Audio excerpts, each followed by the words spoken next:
कसं काय मंडळी, हाईक का बरं? काय चाललंय माझ्या सख्याने सख्यानो? कसं गेली तुमची होळी? माझी तर लय बेकार गेली बघा. पहाटेच जावं सिलेंडर लिकेज व्हायला लागला. बघितलं तर ही सापासारखी पाईपच खराब झालेली. मग कारभाऱ्यानं कामावरनं बोलवलं आणि ती सरळ करून घेतली. काय सांगायचं तुम्हाला, चांगलं पनवतीच लागली सणासुदीची. मग आपल्या देवप्पाचा मस्तपैकी आशीर्वाद घेतला. आज पौर्णिमा आणि हुंबरटा सारवणार नाही असं कधी होणारच नाही का? मस्त गोमूत्र हळदीचं लेपन लावलं हुंबरट्याला. मला माहिती आहे आमचा हुंबरटा काळा आहे, शास्त्रानुसार ते चुकीचं असतं, पण काय करणार, शहरामध्ये सगळे ऍडजस्टमेंट करावे लागते ना.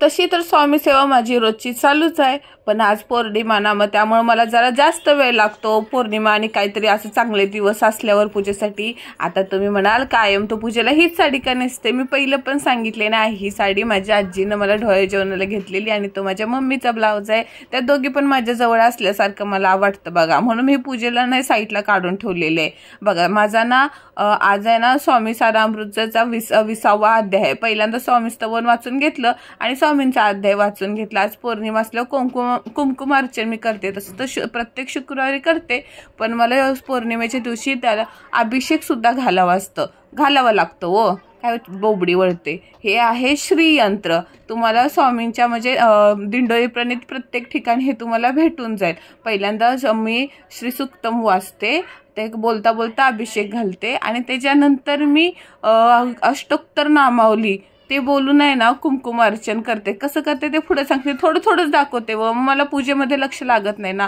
स्वच्छ पुसून घ्यायचं बघा. ते कुंकू पुसून रुमाल तसा झालाय, नाहीतर लगेच बोलाल की बया कसला रुमाल आहे म्हणून. आणि हे ताट पण मी चांगलं घासलेलं होतं आणि ते पाणी साठून राहिलं, थोडं डाग पडतं ना, नाहीतर लगेच नीलम कशाय बघतात असं तुम्ही बोलता.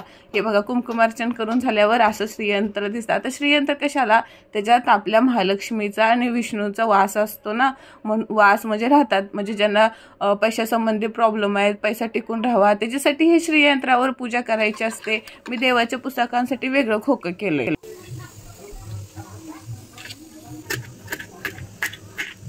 ऐन टाइमबावर ते सिलेंडरच्या पाईपनं गुगली गत धोका दिला ना, गर्लफ्रेंड धोका देते तशी, म्हणून एवढी जेवणाला गडबड झाली ना. पाक बारीक गुळ असा खेचला आणि खाली सांडलेला आपला गुळ हक्काचा असतो, तो लगेच पोटात गेला पाहिजे, वेस्टेज नाही झालं पाहिजे. आता लसूण शोधायचा होता. हे बघा, लसणाचं एक नाही, आमच्या बाजूच्या भाभीनं आमच्या सासूबाईला दिलेलं होतं लसूण ठेवायचं टोपलं. एक लसूण चुन की हानुगी मारुंगी पिटुगी चेचुगी पळून जातेस मला सोडून, तुला असं सोडणार नाही, पकडून हाणणार बघ आणि अशी ताडा देऊन फोडणी देणार. फोडणीची तयारी करता नाचत होतं ओ इकडं तिकडं. अहो बोललं ना आपण, सेल्फ इम्प्रेशन काय बोलतात व इंग्लिशची पाक चुकलं वाटतं इंग्लिश, म्हणजे स्वतः मनोरंजन करतो बाबा राव. कायम खुश राहायचं सगळ्या परिस्थितीत. नीलमचा नियम आहे ना हो पहिला. कुठं लपतेस, तुला पण सोडणार नाही. फोडणी द्यायसाठी पळून जातेस ना, चटणी तुला सांगतच नाही. तुझ्याशिवाय कशी कडकडीत मस्तपैकी आमची फोडणी बसल. अशी तरारून फोडणी बसली ना शेकला, अशी तर्री चालली. पुराण करताना पण गणित गडबडलं बघा. आज सगळंच चुकतंय. गणित, इंग्लिश, गुणाकार, भागाकार, मराठी बिराठी सगळंच चुकत होतं बघा राव. बोलतं दुष्काळात 13वा महिना. मग काय वाटीने नाही जाणं म्हणून फुलपत्रात न बघा बारीक केलं. असं पुरण यंत्र असतं का नाही, तसं आपलं डोकं चालवायचं यंत्र तसं असतं, पुरण बारीक करायचं यंत्र असतं. असं तुमच्या बायकोच्या मऊ गालागत झालं का नाही. पुराण जबरदस्त हत्यार तयार होतं. आता राहिलं पीठ आहे ना मस्तपैकी. माझे शॉपिंगला आपल्याला पैसे उडवायचे असतात ना, मग आपल्याला कुठं कंजूसगिरी पण केली पाहिजे की नाही. मग असं तेलाच्या पिशव्या मोकळ्या झाल्या ना, फेकून नाही द्यायच्या सखी आणि सख्यांनो. असं ते ठेवायचं आणि त्याच्यामध्ये पीठ घालून असं बारीक दाबून काढायचं. सगळं तेलाचं न बोलता एक बूंद का वापर झाला पाहिजे. हत्यार गरम होतं, तवा तापलेला होता, आता हातोडा मारायचा होता. अहो म्हणजे पोळ्या करायच्या होत्या ना, असं दाबून पुराण भरलं ना, असं जाडं ढोलच आपण झालं पाहिजे. काय फुगत होती एक पुरणपोळी, टम फुगत होती एकदम. कशी सासूबाई रुसते ना तशा पोळ्या फुगत होत्या. बघितले तर 7-8च पोळ्या करायच्या होत्या, तरी पण एवढा पसारा पडलेला, एवढा वैताग आलेला. आणि हे मला वरनं चिडवत होते आणि माझं डोकं हायपर काय बॉम्बस्फोट फुटत होते डोक्यामध्ये. आणि इकडे बारक्या सासू रंगपंचमी उद्या आणि हे पोरगा आजपासूनच भिजले. खाल्लं मित्रांनो वरनं चिळकांडी उडवते आणि वरनं पोरं त्याला भिजवते. ते असली मज्जा चाललेली पोर. आज कारभाऱ्यांनी केली बघा निर्या करायला मदत। तुम्ही बोलताना साडी खूप छान नेसलेली कालच्या आपल्या गाण्याच्या व्हिडिओमध्ये, तुम्हाला लय आवडलं बघा व्हिडिओ, तर कारभाऱ्यांनी मदत केली होती राव। तुम्हाला जर पण साडीमध्ये छान छान दिसायचं असेल तर आपापल्या कारभाऱ्याची मदत घ्या निर्या करायला। असा कटाचा रस्ता तयार झालेला ना, मस्त जाळ आणि धुरी एकत्रच निघाला पाहिजे। अहो गरमागरम दुधामध्ये साजूक तूप टाकलं ना, काय पुरणपोळी दुधासोबत लागते तुम्हाला काय सांगू मज्जा, तुम्हाला भारी टेस्टी टेस्टी लागते। आता आपल्या घरातल्या देवबाप्पाला मस्तपैकी नैवेद्य दाखवायचा होता। आता हे दुसरं नैवेद्य आपल्या होळिकासाठी काढायचा होता व आमच्याकडे बघा होळिका दहनासाठी नैवेद्य पुरणपोळी आणि नारळ, परत काय असतं अगरबत्ती, एवढंच असतं। सगळ्यांकडे वेगवेगळी पद्धत असते, तुमच्याकडे कोणती पद्धत असते बघा ते पण सांगितले तर मला चालेल। आता आमच्या घराच्या मागं होळिका दहन होते बघा, काय पौर्णिमेचा चंद्र उगवला आणि खाली सगळ्या चांदण्या चांदण्या झालेल्या होत्या।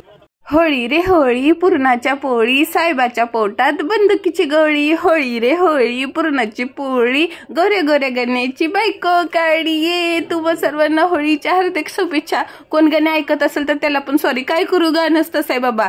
या होळीच्या पवित्र अग्नीमध्ये सर्व आपल्या सख्याने सख्यांचं दुःख, टेन्शन, दरिद्र सगळं नाश होते। तुमच्यावर लक्ष्मी आईचे अखंड असं कृपा राहू दे, आणि स्वामींची पण बरं का सुद्धा।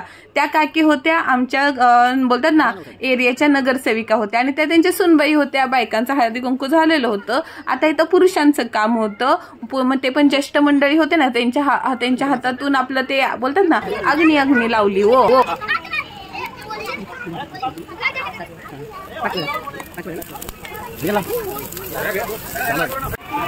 अरे होळी होळी पुरणाची पोळी, जेवायला आले शंभर गडी, मटणाच्या तोपात मारली उडी। काय रे, शहरात सगळे बोंबलायला काल असतात, गावाला आम्ही बोंबा हो म्हणून ठोकायचो। सगळ्या रानात जाऊन सगळ्यांची शिंडकुटं चोरायची, लाकडं चोरायची, कसली मजा। दिवसभर सगळं गोळा करायचो आणि हो म्हणून होळी बाबा, होळी काय बोलतात, शिमगा बोलतात गावाला, हो म्हणून शिमका जाळायचा आणि बोंबलायचं, ठो ठो ठो ठो ठोकायचं। अहो आजी काय ठोकून मारायची मला, पण काय पण म्हणा लहानपणीच्या आठवणले माझ्या जबरदस्त आहे बाबा। शिमग्याच्या बिमग्याच्या अख्ख्या गावात म्हणजे जे कोण देणार नाही ना त्यांची शिंडकुटच आम्ही डायरेक्ट चोरायचं होतं राव। आता उद्या रंगपंचमी आली आणि ना ह्यांच्या बारक्या ससूची कारभारीची आतापासूनच युद्धाची तयारी चालू होती। अहो म्हणजे कारभारी ऑफिसला जाणार होतं ना, सणासुदीचे पण ऑफिसला सुट्टी नाही, म्हणून आदल्या दिवशी सगळे बॉम्ब तयार करून ठेवलेले आणि दुश्मन पण करू लागत होते। हीच तर खरी आहे मैत्रीची। आणि गावाला आम्ही कुठला सुखा कलर आणि तांब्यानं पाणी उडवायचो, पिचकारे होते आमच्या वेळेत, आणि मैत्रिणी जुनी फराक घालायची। आता आजकाल नवीन मोठे लोक चांगले सफेद कपडे घालायचे, पण आम्ही फिटलेली फराका जुनी घालायची आणि तांब्यानं बिंब्यानं एकमेकाला उडी बोलतात ना पाणी उडवायचं। काय पण म्हणा लहानपण देगा देवा, पण माझा एक नियम आहे, कुठं पण असं ते खुश राहायचं। माझी होळी तर अशी जबरदस्त झाली मंडळीनं, तुमची कशी झाली ते पण सांगा ना।